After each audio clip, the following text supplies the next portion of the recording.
Hello everyone, welcome to exponential academy. मैं जूही मित्तल और आज हम सेट्स में स्टार्ट करने जा रहे हैं टाइप्स ऑफ सेट्स। कुछ टाइप के सेट्स पढ़ेंगे हम। इससे प्रीवियस हम पढ़ चुके हैं प्रीवियस वीडियो में कि सेट होता क्या है, उसकी डेफिनेशन हमने पढ़ी थी, जिसमें हमने उसकी डेफिनेशन से एक वर्ड देखा था वेल डिफाइंड। तो वेल डिफाइंड का मीनिंग हमने क्लियर किया था कि वेल डिफाइंड होता क्या है, और साथ ही हमने सेट्स के रिप्रेजेंटेशन को सीखा। टू टाइप्स के representation, roster form and set builder form. और साथ ही हमने देखा था कि कोई एलिमेंट कब सेट में बिलोंग करता है और कब नहीं करता है। और आज हम करने जा रहे हैं टाइप्स ऑफ सेट्स। तो देखते हैं क्या है। तो सबसे पहले आता है एम्प्टी सेट। एम्प्टी सेट तो कोई भी सेट एम्प्टी सेट कब कहलाता है? जब उस सेट के अंदर एक भी एलिमेंट ना हो। यस, तो ऐसे सेट को हम क्या बोलते हैं? एम्प्टी सेट, नल सेट या फिर वॉइड सेट। एक ही बात है, हम बोल सकते हैं नल सेट। नेम से ही पता चलता है नल सेट, जब एक भी एलिमेंट ना हो। नल सेट और void set. If a set does not contain any element, जब किसी सेट में एक भी एलिमेंट ना हो। फॉर एग्जाम्पल, एक ऐसा सेट A, अभी तक हम लिखते थे 1 2 3 4, अभी कोई भी एलिमेंट नहीं है, तो हम कैसे डिनोट कर सकते हैं इस सेट को? सिंपल, ब्रेसेस से, कोई भी एलिमेंट नहीं है। या फिर हम डिनोट कर सकते हैं इस सेट को 5 से। तो ऐसे सेट को हम बोलते हैं एम्प्टी सेट। फॉर एग्जाम्पल और ले लेते हैं हम इसी में, लाइक एस एक बी सेट है, ये फर्स्ट था, सेकंड वन, ये डिनोट किया था मैंने एक एम्प्टी सेट को। सपोज एक बी सेट है, B set X, set builder form में लिख रही हूँ, X is such that X is a natural number. यानी कि हमें क्या पता चल रहा है? बी सेट में कैसे एलिमेंट है? Natural number. अब उसके साथ बोल दिया जाए x is less than 2 and x should be greater than 8। मतलब उसने बोला x 2 से छोटा होना चाहिए एंड x 8 से बड़ा होना चाहिए। मतलब 2 से छोटा नेचुरल नंबर और 8 से बड़ा नेचुरल नंबर, जो सेट दोनों ही कंडीशंस को सेटिस्फाई करे। तो ऐसा कौन सा सेट, कोई एलिमेंट बिलोंग करता है जो 2 से छोटा नेचुरल नंबर हो और 8 से बड़ा हो, दोनों काम करने हैं। तो एज सच कोई भी एलिमेंट नहीं है, तो ऐसे सेट को हम क्या लिख देते हैं? Empty set. तो बी सेट में क्या आएगा? कुछ भी नहीं आएगा, क्योंकि 2 से छोटा और 8 से बड़ा नेचुरल नंबर तो है ही नहीं ना, जो दोनों कंडीशन को सेटिस्फाई करे। तो ये था सेकेंड एग्जाम्पल। सिमिलरली हम कह सकते हैं सी x is such that x is an odd number and x का स्क्वायर करके 4 आ जाए। मतलब x is an odd number, ऐसा नंबर कि x एक ऑड नंबर हो और उसका स्क्वायर करें हम और हमें क्या मिल जाए? 4 मिल जाए। क्या ऐसा कोई नंबर, ऑड नंबर एग्जिस्ट करता है? x is an odd number जिसका स्क्वायर करते ही हमें क्या मिल जाए? 4। तो ऐसा कोई एलिमेंट एग्जिस्ट नहीं करता। तो सी सेट भी कैसा होगा? Empty set. इसमें कोई भी एलिमेंट बिलोंग नहीं करेगा। तो ये था फर्स्ट टाइप जो था empty set. Second one is, second आता है हमारे पास singleton set. Singleton set, singleton set जिस सेट में सिर्फ एक ही एलिमेंट हो, मतलब a set which contain only one element. तो ऐसे सेट को हम क्या बोलते हैं? Singleton set.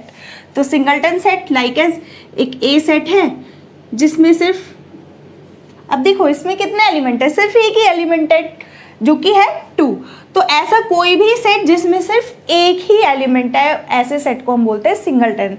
दूसरा एग्जाम्पल हम इस टाइप से ले सकते हैं, x is such that x belongs to n, x should be less than 2 and x belongs to n। तो x क्या होना चाहिए, 2 से छोटा होना चाहिए, 2 से छोटा नंबर लेना है और साथ ही वो नेचुरल नंबर भी हो। तो दोनों कंडीशन को सेटिस्फाई करने वाला कौन सा नंबर आएगा, नेचुरल नंबर। 1 से तो स्टार्ट ही होते हैं और साथ में वो बोल रहे हैं 2 से छोटा नंबर हो, तो एक ही एलिमेंट आया ना बी में सिर्फ क्या एलिमेंट है, 1, तो that is called singleton set. तो ये था सेकेंड टाइप। नेक्स्ट आता है थर्ड, यहां पे मैं थोड़ा रब कर देती हूं। Third is finite set, and fourth is infinite set, finite and infinite sets. ये क्या होते हैं, फाइनाइट एंड इनफाइनाइट सेट्स। अगर किसी सेट में, सबसे पहले फाइनाइट सेट, अगर किसी सेट में डिफिनाइट नंबर ऑफ एलिमेंट्स हों तो ऐसे सेट को हम क्या बोलते हैं, मतलब कि जिस भी सेट के नंबर ऑफ एलिमेंट्स काउंट किए जा सके, ऐसे सेट को हम बोलते हैं फाइनाइट सेट। फॉर एग्जाम्पल, एक ए सेट है जिसमें 1 2 3 अप टू 25, तो इसमें हमने क्या देखा, इसमें अप टू 25 एलिमेंट्स हैं। तो इस सेट के एलिमेंट्स को हम काउंट कर पा रहे हैं ना, इसमें कितने नंबर ऑफ एलिमेंट्स हैं, तो ऐसे सेट को हम बोलते हैं फाइनाइट सेट। और अगर नंबर काउंट नहीं कर पाए, अब ऐसा नहीं ये 25 लाख तक भी जा सकते हैं, करोड़ तक भी जा सकते हैं, जहाँ तक भी जाता है, ये सब finite number of finite set है, क्योंकि हम उसको काउंट कर पा रहे हैं, हम उसको गिन पा रहे हैं। लेकिन बाकी के सेट होते हैं इंडेफिनाइट सेट। फॉर एग्जाम्पल, जैसे हमने नेचुरल नंबर का सेट पढ़ा, 1 2 3 था तो ऐसे ही, लेकिन वो पता नहीं कहाँ तक जा रहा है, इन्फिनिटिव तक, हम उसका एंड नंबर नहीं बता सकते कि उसका लास्ट नंबर है क्या, तो ऐसे सेट को हम बोलते हैं इन्फिनिटिव, यानी कि इनफाइनाइट सेट। और जिसके एलिमेंट्स काउंट किए जा सकते हैं, मतलब जिसका लास्ट नंबर भी पता हो, नंबर ऑफ एलिमेंट्स काउंट किए जा सके। एक और एग्जाम्पल ले लेते हैं, जैसे बी सेट, तो देखो इसमें कितने नंबर ऑफ एलिमेंट्स है, 3 नंबर ऑफ एलिमेंट्स है। तो इस टाइप का सेट जिसके नंबर ऑफ एलिमेंट्स काउंट किए जा सके, जिसमें डेफिनाइट नंबर ऑफ एलिमेंट्स हो, ऐसे सेट को हम बोलते हैं finite set, otherwise infinite set. उसका एग्जांपल हमने सारा नंबर सिस्टम पढ़ाया था, इंटीजर का सेट, ये सारी क्या है, इंटीजर का सेट क्या होता था पढ़ाया था मैंने, that is also an infinite set, 0 2 and so on, -1 -2, तो दिस इज इनफाइनाइट सेट। तो ये था इनफाइनाइट सेट। अब यहाँ पर मोस्ट इम्पॉर्टेंट आता है, रियल नंबर को हम कभी भी रोस्टर फॉर्म में नहीं लिख सकते। क्यों? अब देखो, नेचुरल नंबर का सेट इनफाइनाइट सेट है, हमने उसको डॉट डॉट डॉट करके दिखा दिया, एक पैटर्न है, एक एक एलिमेंट छोड़ के एलिमेंट्स आ रहे हैं नेचुरल नंबर में। सिमिलरली इंटीजर्स में भी 1 1 का गैप है, 0 1 2 3 -1 -2, तो एक पैटर्न बनता हुआ नजर आता है। तो इस टाइप के सेट्स को हम लिख सकते हैं, लेकिन रैशनल नंबर, सभी इन्फिनिटिव सेट्स को हम लिख भी नहीं सकते। बहुत से ऐसे सेट्स होते हैं जिनको हम लिख ही नहीं पाते, क्योंकि एक पैटर्न हमको नज़र नहीं आता। जैसे कि रियल नंबर का सेट, रियल नंबर के सेट को हम कैसे लिखें, हमें पता ही नहीं, उसमें पैटर्न ही नहीं है, क्योंकि उसमें ओवरऑल एक नंबर लाइन आती है 0, जिसमें मिड के भी सारे पॉइंट्स होते हैं और -इन्फिनिटी टू +इन्फिनिटिव होता है वो। तो यही सारा नंबर ऑफ लाइन, इसमें इन्फिनिटिव नंबर ऑफ एलिमेंट्स होते हैं, होता है ये भी इनफाइनाइट सेट है, लेकिन हम इसको किस फॉर्म में नहीं लिख सकते, रोस्टर फॉर्म में, क्योंकि एक पैटर्न नहीं बनता, जैसे कि इन 2 सेट में हमें देखने के लिए मिला। तो ये था हमारे पास इनफाइनाइट सेट के एग्जाम्पल्स। यहाँ पर एक मोस्ट इंपॉर्टेंट चीज़ आती है, एम्प्टी सेट के बारे में क्या कहेंगे, वो फाइनाइट सेट है कि इनफाइनाइट सेट है। एम्प्टी सेट अभी मैंने बताया था आपको, empty set, this is the important part. Empty set यानी कि नल सेट, इसमें कितने नंबर ऑफ एलिमेंट्स है, एक भी नहीं, हम गिन पा रहे हैं ना, एक भी नहीं है, तो this is also an finite set. इसको इनफाइनाइट सेट नहीं बोलेंगे, चाहे इसमें एलिमेंट नहीं है, लेकिन हम बता पा रहे हैं ना कि इसमें कितने एलिमेंट है, इसमें एक भी एलिमेंट नहीं है, हम ये बता पा रहे हैं, तो इसलिए that is finite set. This set is empty set is finite set. तो this is the most important result कि एम्प्टी सेट कैसा सेट होता है, फाइनाइट सेट होता है। तो ये थे example finite and infinite set के। नेक्स्ट आता है fifth one, equal sets. Equal sets, कोई भी दो सेट्स इक्वल कब होंगे? जब वो same number of elements, exact same elements रखते होंगे। मतलब ए और बी को हम कंपेयर करेंगे, अकेले ए को ए से नहीं बोलेंगे, ए और बी दो सेट को हम कंपेयर करेंगे, जो एलिमेंट्स इसमें एग्जैक्टली वही सेम एलिमेंट्स किस में हो, बी सेट में भी हो। ऑर्डर मैटर नहीं करता। फॉर एग्जाम्पल अगर ए सेट में है 1 2 3 4, तो बी सेट में भी अगर यही एलिमेंट्स है, चाहे इधर उधर लिखे हैं 2 3 4 1, कैसे भी लिखे हो, तो इनका ऑर्डर मैटर नहीं करता, पर है वही एलिमेंट। जो सेट ए में है एलिमेंट वही सेट बी में भी है, जो सेट बी में एलिमेंट है वही सेट ए में भी है। तो एग्जैक्ट सेम एलिमेंट्स अगर होते हैं दोनों सेट में, तो ऐसे सेट्स को हम क्या बोलते हैं, equal sets. These sets are called equal sets. और रिप्रेजेंट कैसे करते हैं हम, ए इक्वल टू बी। और अगर इक्वल नहीं होते तो हम नॉट इक्वल टू लगा देते हैं। सपोज मैं यहाँ पर एक एक्स्ट्रा लिख देती तो A is not equal to B, तब ये हो जाता, ठीक है, A is not equal to B. अगर exact same number of elements है, सेम टाइप के, बिल्कुल exact same elements A set के बी सेट में हैं, तो हम क्या बोल देते हैं, that sets are equal sets. For example अब यहाँ पर एक नोट करने वाली बात है। सपोज एक सेट ले लिया मैंने ए, जिसमें एलिमेंट है 1 2 3, 3 एलिमेंट्स हैं, और बी एक सेट है जिसमें एलिमेंट है 2 3 3 1 2। ये सेट है, ये है ए सेट और ये है B set. These are also equal sets. अब हमने रिपीट करके एलिमेंट्स लिख दिया, जो कि हमने बताया था नेसेसरी नहीं होता, हम कभी कभी ऐसे भी लिख देते हैं, तो नो प्रॉब्लम। इस सेट में एलिमेंट्स तो 1 2 3 ही है ना, जो कि ए सेट के हैं, कोई अलग तो नहीं है।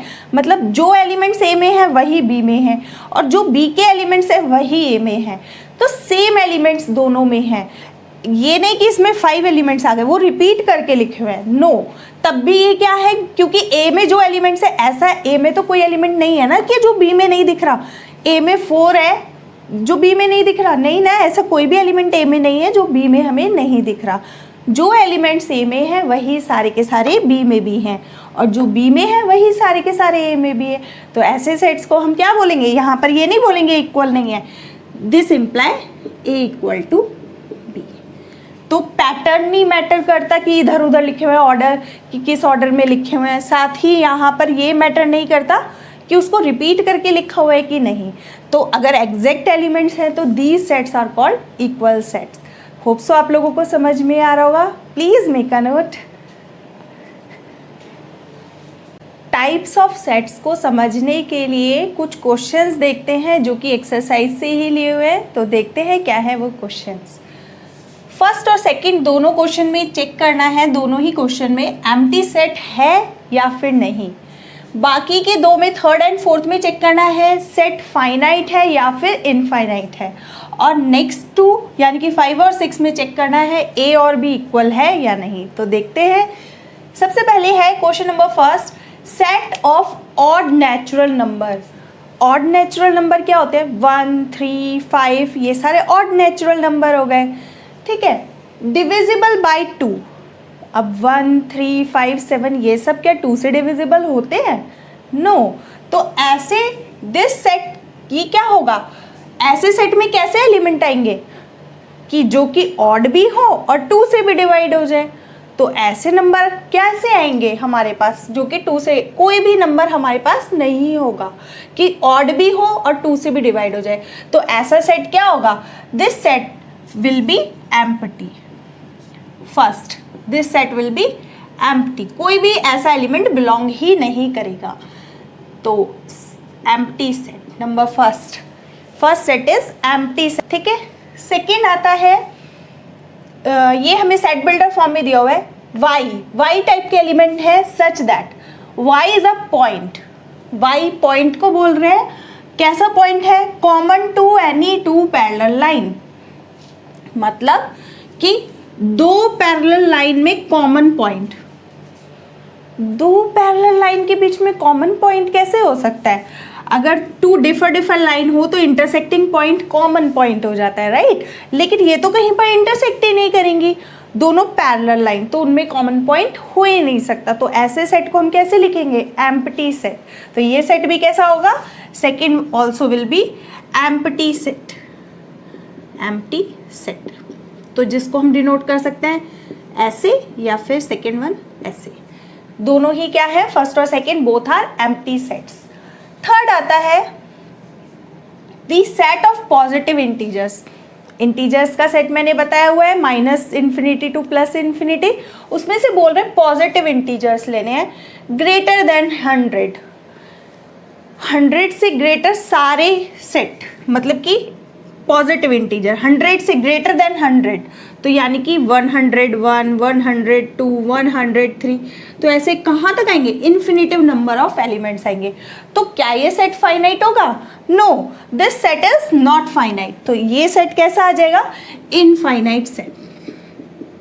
This set is infinite set. यही था ना 100 से ग्रेटर वाले। अगर हाँ यहाँ पर बोला जाता 100 से लेस पॉजिटिव इंटीजर, तो 100 से लेस पॉजिटिव इंटीजर आ जाते हमारे अप टू 99, 1 से लेके अप टू हम कहाँ तक लिख सकते थे? 99 तक, और वो तो काउंटेबल है, तो तब हमारे पास ये सेट हो जाता फाइनाइट सेट। अभी तो क्योंकि 100 से ग्रेटर वाले लिखने हैं positive integers, that's why it's an infinite set. Fourth one, the set of letters in English alphabet. मतलब English alphabets ABCD up to Z कितने होते हैं वो अल्फ़ाबेट्स? 26 अल्फ़ाबेट्स होते हैं। तो the set of letters in English alphabet, letters कितने होते हैं? 26 होते हैं। तो दैट आर काउंटेबल और not?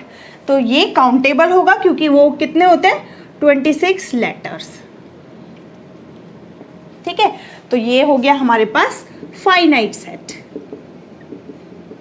That set is finite set, क्योंकि हमारे पास set of letter in English alphabet में कैसे होते हैं? ABCD अप टू Z, जो कि 26 लेटर्स होते हैं। तो ये एक फाइनाइट सेट होगा। फिफ्थ, X, अब हमें बताना है A और B इक्वल हैं कि नहीं। X is a multiple of 10। X क्या है? इस सेट में कैसे एलिमेंट है? मैंने बताया अगर सेट बिल्डर हो तो हमें रोस्टर फॉर्म में लिखना आना चाहिए था, इससे प्रीवियस एक्सरसाइज में ही हमने सीखा है। तो सबसे पहले इसको लिख लेते हैं हम रोस्टर फॉर्म में। ए सेट को, ए सेट है मल्टीपल ऑफ 10, जो कि क्या होते हैं? 10 का मल्टीपल सेकेंड आते हैं 20, 30, 40, यही सारे होते हैं एलिमेंट्स मल्टीपल ऑफ 10। तो ये इनफाइनाइट सेट है। पहले तो अगर पूछा जाता ए सेट कैसा है, 10 के मल्टीपल्स तो चलते ही रहेंगे अप टू इन्फिनिटिव, तो पहले तो ये इनफाइनाइट सेट है। बी भी इनफाइनाइट सेट है, लेकिन इसमें 15, 25 ये और अलग आ रहे हैं। तो ए और बी, 15 तो जो बी में है वो ए में कभी आएगा ही नहीं ना, ए के सारे बी में आ जाएंगे, लेकिन बी के 15, 25 इस टाइप के एलिमेंट तो ए में आएंगे नहीं। तो these are not equal sets. तो हम देख के बोल सकते हैं A is not equal to B. ठीक है, नेक्स्ट आता है 6th, A is equal to 2, 3 दिया हुआ है हमें। कितना छोटा सा सेट है जिसमें सिर्फ 2 ही एलिमेंट्स हैं, 2, 3। बी एक सेट है, x is a solution of this equation. ये जो क्वाड्रेटिक इक्वेशन है, हमें पता है क्वाड्रेटिक इक्वेशंस के कितने सॉल्यूशन होते हैं? 2 सॉल्यूशन आएंगे। तो अगर वो 2 इस दोनों से मैच कर जाए, मतलब अगर इसके सॉल्यूशन 2, 3 ही आ जाए, हमें ये इक्वेशन सॉल्व करना आना चाहिए बस। अगर उसके आंसर्स 2 और 3 आ गए तो these sets are equal sets. तो ए एंड बी इक्वल हो जाएंगे। अगर डिफर आए तो हमारे पास ये इक्वल नहीं होंगे। तो उसके लिए हमें क्या करके देखना पड़ेगा? ये इक्वेशन सॉल्व करके देखनी पड़ेगी। ए सेट तो हमें पता है ना, 6th में ए कितना है? 2, 3। बी सेट के लिए हम सॉल्व कर लेते हैं। इक्वेशन है x² + 5x + 6 = 0। इसको अगर हम फैक्टर करेंगे तो कितना आएगा? 3x + 2x + 6 that is equal to x + 3। 2 common लेंगे तो x + 3, तो ये आ गया x + 2 और x + 3 = 0, जिससे हमें पता चलता है x की वैल्यू कितनी आई है? -2 एंड -3। तो बी सेट में कैसे एलिमेंट है, -2, -3। तो क्या ये दोनों सेट इक्वल है, एलिमेंट सेम है लेकिन अपोजिट है ना, मतलब कि ये प्लस का 2 है तो ये माइनस का 2 है, तो इक्वल तो है ही नहीं ना, तो एग्जैक्ट सेम नहीं है। तो यहाँ पर से देख के बोलेंगे हम A is not equal to B। तो ये थे एक्सरसाइज के कुछ क्वेश्चंस। होप सो आप लोगों को अच्छे से समझ में आए होंगे, साथ ही टॉपिक अच्छे से समझ में आया होगा। अगर अभी भी कोई क्वेरी रह जाती है आप मुझे कमेंट सेक्शन में लिखकर पूछ सकते हैं। और अगर ये वीडियो आपके लिए थोड़ी भी हेल्पफुल रही है प्लीज़ लाइक शेयर सब्सक्राइब करना नहीं भूलिएगा। Thanks for watching.